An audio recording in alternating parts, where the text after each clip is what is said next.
permettez-moi d'introduire mon propos en rappelant que la jeunesse est le socle de l'avenir de notre nation. Mais cet avenir peut être gravement compromis lorsque les ressources, les programmes et les opportunités qui lui sont destinées sont détournées, mal gérées ou attribuées de manière inéquitable. La corruption dans les politiques publiques de jeunesse ne constitue pas une simple irrégularité administrative. Elle est une trahison silencieuse mais lourde de conséquences des espoirs d'une génération tout entière. Au niveau du MINJEC, quelle est la situation de la corruption?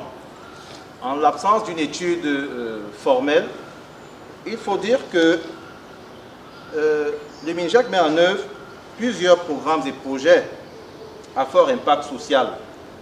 Nous pouvons citer le PTS Jeunes, l'Agence nationale du service civique de participation au développement, le PIFMAS, le FOGA Jeunes, le PPEJ, le programme de PNV, l'ONG, sans oublier les UTO, les services déconcentrés et services rattachés.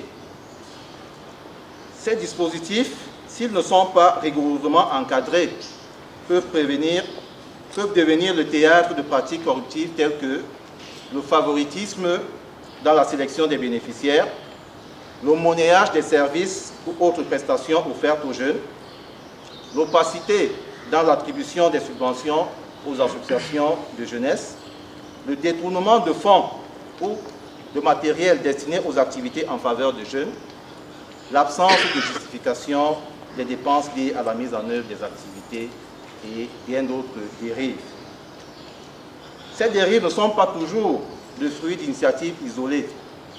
Elles traduisent parfois une culture d'indulgence ou de tolérance implicite, où certaines pratiques, bien que répréhensibles, sont considérées comme habituelles ou acceptables. Dans cette dynamique, la responsabilité managériale est essentielle. Les chefs de service, les responsables d'unité, les coordonnateurs de projet, sous-directeurs et directeurs sont les gardiens de l'intégrité au sein de leurs équipes. Car l'exemplarité des encadreurs façonne la posture éthique des collaborateurs. Un manager qui ferme les yeux sur une irrégularité l'autorise tacitement. Encadrer, former et corriger et sanctionner lorsque cela est nécessaire relève non d'un excès de zèle, mais de la saine gestion publique. Alors, quels sont les enjeux de la lutte contre la corruption au MINJEC? Il faut dire que laisser la corruption gangréner nos politiques de jeunesse, c'est alimenter la frustration, le découragement et parfois l'exode des jeunes. C'est également compromettre l'efficacité des politiques publiques, c'est saper la confiance des institutions et affaiblir la cohésion nationale. La lutte contre la corruption dans le domaine de la jeunesse, de l'éducation civique et de l'intégration nationale est donc une urgence éthique, une priorité sociale et une exigence républicaine. Alors, comment prévenir la corruption au niveau du MINJEC? Nous avons quelques leviers sur lesquels nous pouvons actionner pour le faire. D'abord, la transparence institutionnelle. Ici, il s'agit de publier de manière systématique les appels à candidature, les critères d'éligibilité, les résultats des sélections et les financements alloués.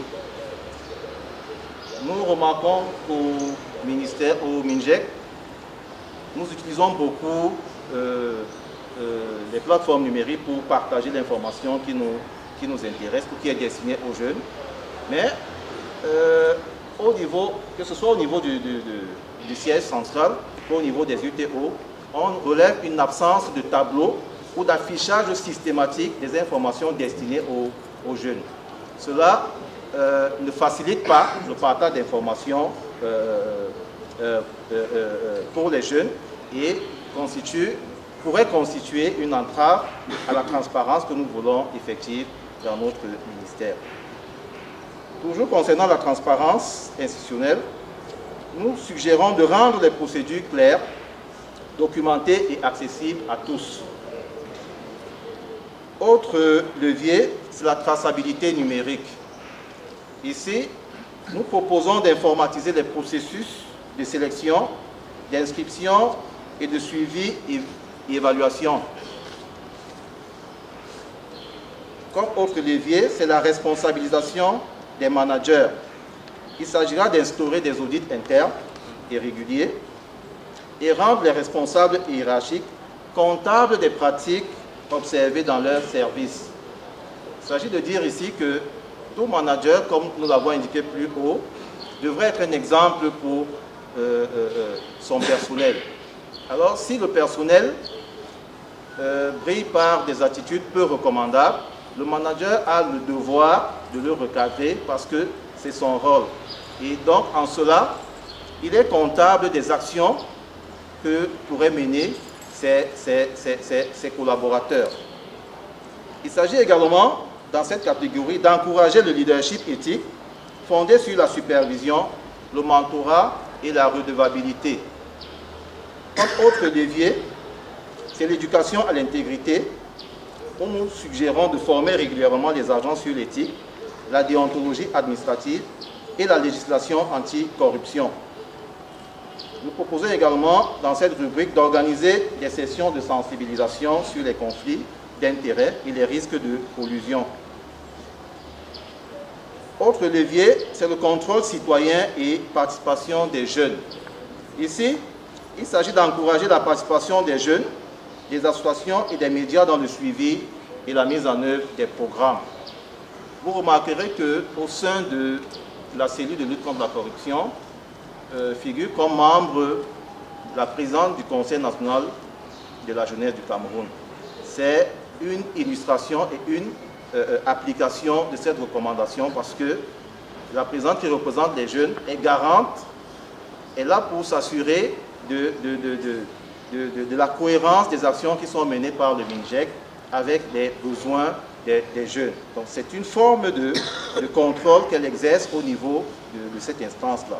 Il s'agirait également de mettre à disposition des canaux de dénonciation accessibles, sécurisés et confidentiels, tels que des numéros verts, des plateformes de signalement, des boîtes à suggestions.